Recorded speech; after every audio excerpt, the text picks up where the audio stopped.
Hello, Dr. Petrick here. I wanted to spend a couple of minutes, actually about 16 minutes, talking about showing you the slideshow on why we do what we do. We have patients come in here and they come here for different reasons, but it's really, when it comes to the spine and the normal function of the nerve system and the spinal column, there's really one reason. That's to get rid of nerve interference. Nerve interference is bad. The removal of nerve interference is good. That's really the simple message. But to help you to get more out of your care, I want you to watch this video. It's about 16, 17 minutes, and it's going to be well worth your while. It's going to help you get more out of your care and even probably hold your adjustments better. Thanks for watching. You cannot solve a problem with the same level of thinking that existed when it was created. Albert Einstein said that. To change your life, you must change your level of thinking. And how are we going to do that? By simply shifting our focus. So the best way to shift our focus is to really think about the way that we talk to ourselves, the questions that we constantly ask ourselves, such as, would I rather be happy or just not sad? Be wealthy or just not poor? Be smart or just not dumb? Be healthy or just not sick? So clearly it really comes down to focusing on either creating the positive or just eliminating / preventing the negative. Which would you prefer? Which is best? What's more resourceful? What's a better way to think? Another question is, how do you remove the darkness from a room? Of course, as you turn on the light, the darkness automatically leaves, so you just flip the light on. It's the same thing here. So let's talk about our focus. Shift your focus. Here's an arrowhead, and on the far left we have -10, that which we don't want. On the far right we have a +10, and what we do want in life. Right in the middle we have a 0, and that's neutral. And people will often say over here on the far left, gee, if I could just decrease my stress. And so the opposite of stress, of course, is peace or tranquility or calmness. And we can't just create peace by endless analysis of the stressful situation. We actually have to do something. We have to budget our time better. We have to be better organized. We need to take walks, pray, meditate, read books, whatever you like to do to create peace. If you're just focusing on getting out of stress, you might get to 0 if that's possible, but you're not going to stay there because you're always going this way or you're always going that way. You're moving towards what you want or away from what you don't want or towards what you don't want. Another one that people say is, gee, if I could just get out of debt. DEBT down here, opposite of that being wealth.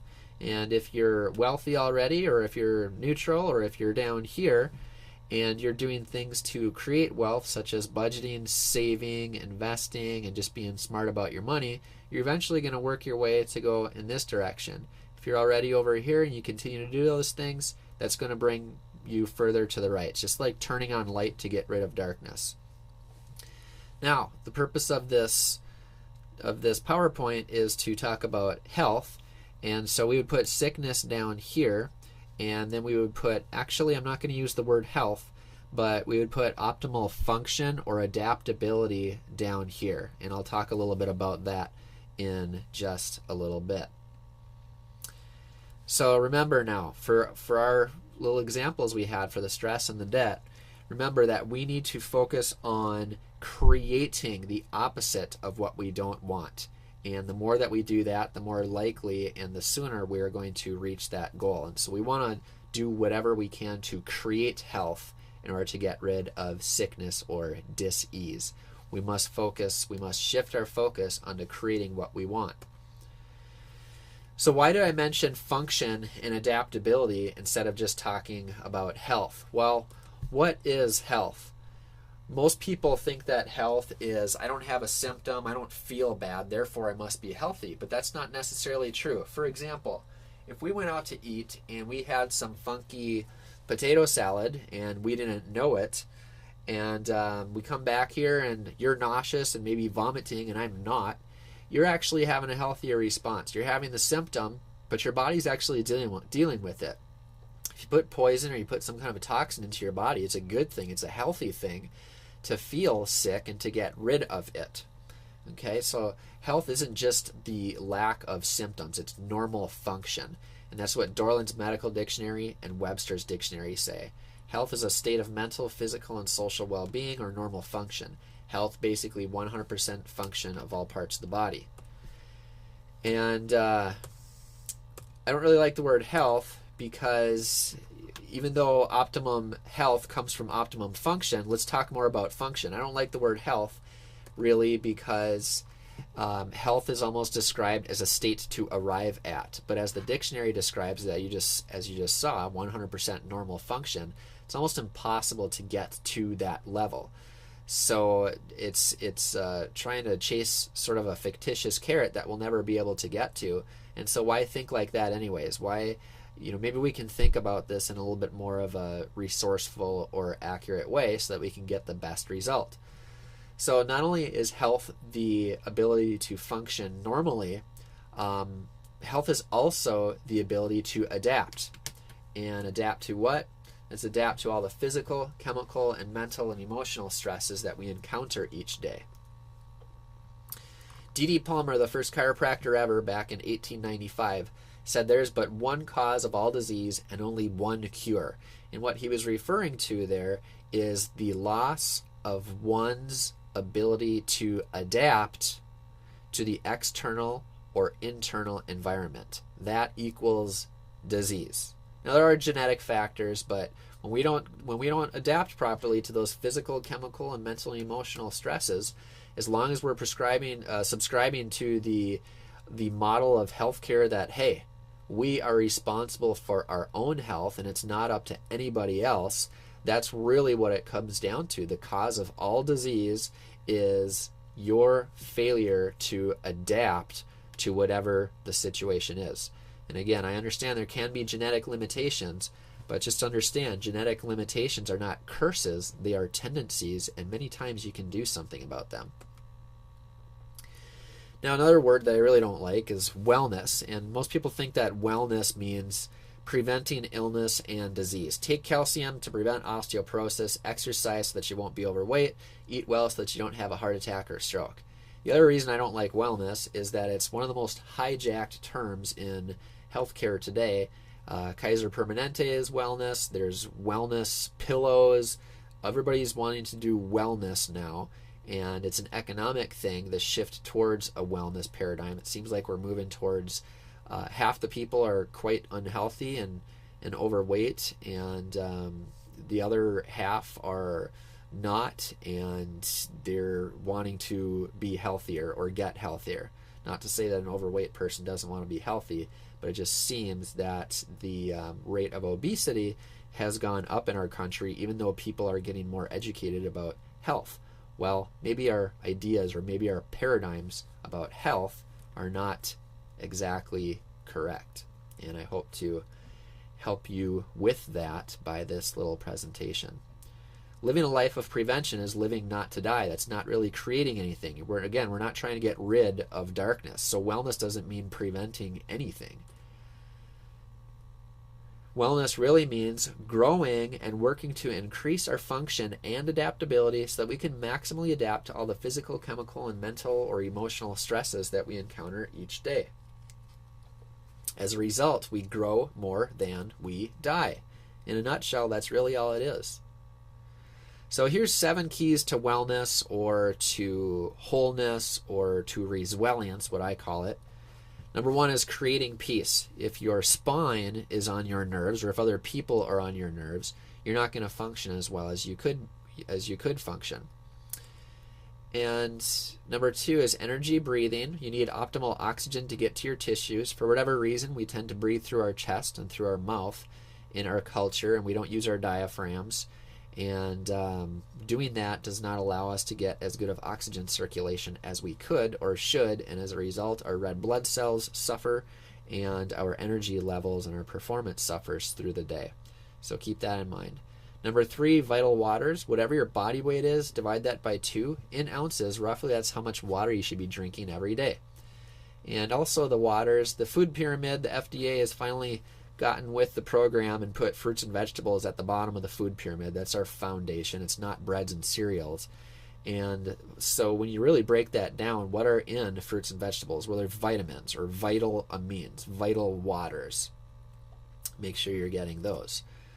Of course, if you want to be more alive than dead, eat food that's more alive than dead. Read your labels. If you can't pronounce it, probably it's not a real food. And by the way, depending on how you define food and poison, if you define it in a very, very simple way, such as a food is something that facilitates a constructive, normal process, physiological process inside your body, well, that's called a food. And a poison is something that inhibits or interferes with or causes just a diseased response. That would be a poison. And unfortunately, even if you go to your local grocery store, and under that definition, unfortunately, a lot of those quote-unquote foods are poisons based on what they put into them. And there's a whole lot of information on the GMOs out there, genetically modified foods. Dynamic movement and rest is number 5. Action and reaction, good sleep and good exercise. Number 6 is increase your fitness. That doesn't just mean physical fitness. That means that you're fit for your environment. You're fit for your work situation. You're fit for whatever your purpose is.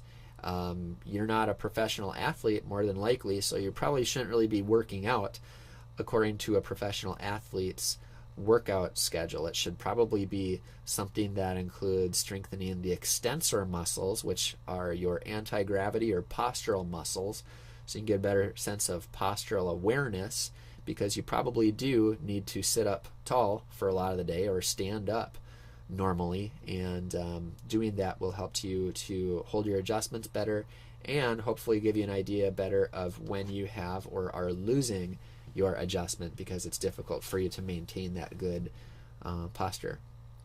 And of course, last but not least, is keeping your spine balanced. If all of these are individual wonderful instruments, it's your spine that is keeping you balanced, keeping you working normally. It's sort of the symphony or the orchestrator, the orchestra, the conductor of the orchestra, and it's making sure that all those other things are working like they're supposed to. Let's go back here again, shifting our focus. Let's talk more about chiropractic. We got that arrowhead, -10 what we don't want, +10 what we do want, and 0 right here in the middle. Here's the wonderful thing about what I get to do. If a person starts out around -8, okay, and they are subluxated, and they get that spinal imbalance removed, is it going to move them to the right or to the left? Well, of course, it's going to move them to the right. It's going to create more of what we want. If they're right around 0, if they have average health, not necessarily any symptoms, but if they're subluxated and they get that spinal imbalance removed, they get adjusted, they're going to go in this direction. If they're already very, very healthy, normal function, adaptability, all those things, and they're subluxated, and yes, it can happen, they are going to go in this direction if they get adjusted. And so modern medicine can really only deal with a person between 0 and -10, even though it's called quote-unquote health care. But it's really sick care or medical care, and that's all health insurance covers, is the disease aspect of between 0 and -10. And now you know better, so when you hear health care or medical care or whatever out in the media, you really know that they're referring to this. Don't get me wrong, I'm not talking down about medicine. It's just the reality that it does not create health. The best it can do is prevent certain diseases, but it doesn't do anything to create health. It tries to get rid of darkness, and a lot of people need that, and I think our system is the best in the world. However, our paradigms are wrong, and that's why even though we spend more money on quote-unquote health care, we are, I think, 38th in the world right now, according to the World Health Organization, in terms of our overall health. So just remember, you have constructive, good forces causing you to go in this way, which run, grow, regulate, heal your body 24/7. There's destructive things going on as well, and that's where the subluxation comes in. That's why I exist. And we're doing it from the top of the neck because that's the most important area. It's the weakest link, and we want to make sure that you're going in the right direction. And that's how you get this little picture, the resilience, resistance, or adaptability to the bad guys, the stuff that would cause you to go over here, physical, chemical, mentally, emotional stress, stopping the subluxation, getting you going in this direction so that you can be well. Here we have brown to pea green to bright green, going in this direction towards the positive 10, and we call that resilience, or resilience and wellness at the same time. It's playing offense and defense at the same time. It's an individual thing. This is our Atlas Titan actually holding up the world, or a little mirror here. And that's just to remind us that it is up to you. It is up to you to take care of yourself. You cannot trust your health into doctors' hands or whatever your health insurance says or what the government says. It's really, really, really up to you. Now, one last slide just to kind of recap on this. 3 ideas for creating better health. Number 1, shift your focus. Stop trying to eliminate or prevent what you don't want and begin creating what you do want. Number 2, health is the ability to adapt. Optimal function and adaptability automatically brings with it optimal health and so much more. And then finally, we are all growing and dying. Remember, there's processes causing you to go this way and that way. Hippocrates is the father of modern medicine. He said that all living systems are either growing or dying. The subluxation process, the spinal imbalance process, causes you to go in that direction more than go in this direction.